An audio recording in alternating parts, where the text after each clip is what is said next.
What's good, y'all? Caught a little dub and a break even today.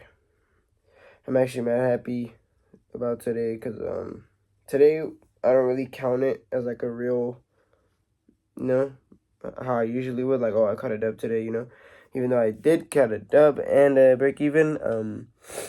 Today was more experimental because I'm starting to experiment with if I should add OTE to my strategy, optimal trade entry. And from what I'm seeing right now, it's looking pretty good. I didn't enter off OTE here, but on NQ I did, and it did work out a little bit, and it does definitely seem like it's a real thing and it works. And even though it didn't hit TP, my TP was so unreasonable. But first, let's go over ES.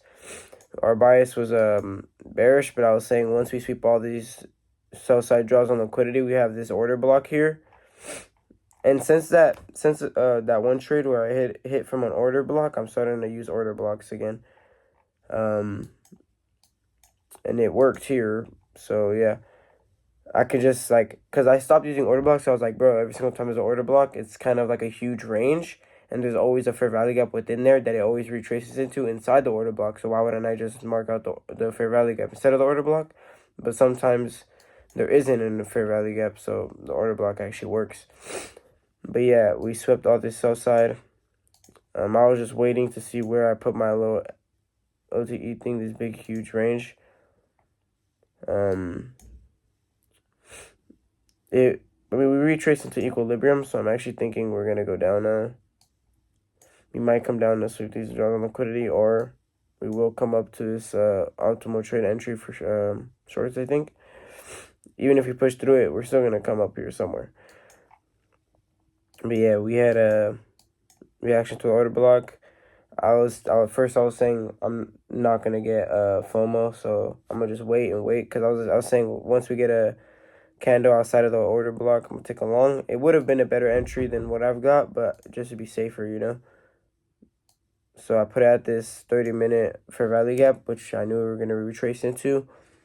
We come out of the order block, break a structure, come down into fair value gap. So once we react to the fair value gap, I entered long. Actually, I think it was from here.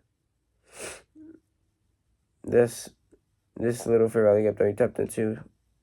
Then I originally had my stop loss like around here for like a 1.7. But then once we made this low and started pushing back up, I put my stop loss here for just a better risk reward. I think we technically tapped take profit here, so I would have been out here because we barely tapped, because this is an order block and a 30-minute fair value gap. This whole thing is an order block. This rectangle here.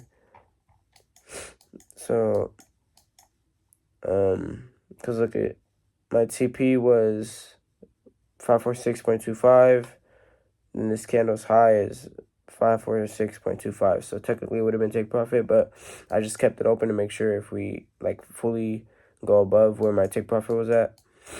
And Q, I literally just went off of the liquidity sweep, the reaction on ES to this order block, and then I made like a little optimal trade entry thing from this low to this swing high, like the low sweeping liquidity to the new swing high created. And as you can see, we tapped perfectly on 6.18. And I see people on TikTok that take a trade once it taps into this and closes here, but I waited for the bullish candle closure. So I think I'm just gonna implement it into my strategy while what's it called? While having like a combination of OTE, then maybe like a inverse fair value gap after, like a fair value gap, and then a retrace into fair value gap. So it's just like extra confirmation. People are like, because my main plan was to learn ICT strategies, then maybe like standard deviation, or just skip from that to like straight to order flow, and then finish off finally with like some sort of mathematical strategy rather than candlestick patterns, because FVG and stuff like that is a candlestick pattern that the boy ICT himself noticed, and I have no doubt that it works, but mathematical strategies are just better and give you better entries, and seeing real data in real time is just better. like real volume, where trades are going really is better. So if anyone's saying ICT is better, is Cope. Like, and having a mathematical strategy is harder because you have to create it yourself, and that's why I'm gonna learn coding all years of my high school, as well as business financing, and I'm gonna do AP Calc, AP Stats, because I really am good at math. I'm really gonna do this shit. So, boom. So let's go. Then so yeah, we just tapped into 618. I waited for bullish closure. My TP was super unreasonable because I tried to mark out the same gap that was on ES, but we were behind. I was just hoping that NQ would catch up because it usually does. How it is usually more volatile, so it could have bigger candles to the upside. But we did. We could have taken a profitable trade here and took a dub, but yeah, we just come up a little bit after tapping into that, and then we actually tap into it again. If you take it from this sweep, from this move to the liquidity sweep to this swing high, we actually come down and we tapped into 6.18 range, I think, and then we started reacting again. But once we had this little high here, I would have just taken a break even here on this candle closure because we had SMT here. But yeah, that's my trade for the 2 trades for the day.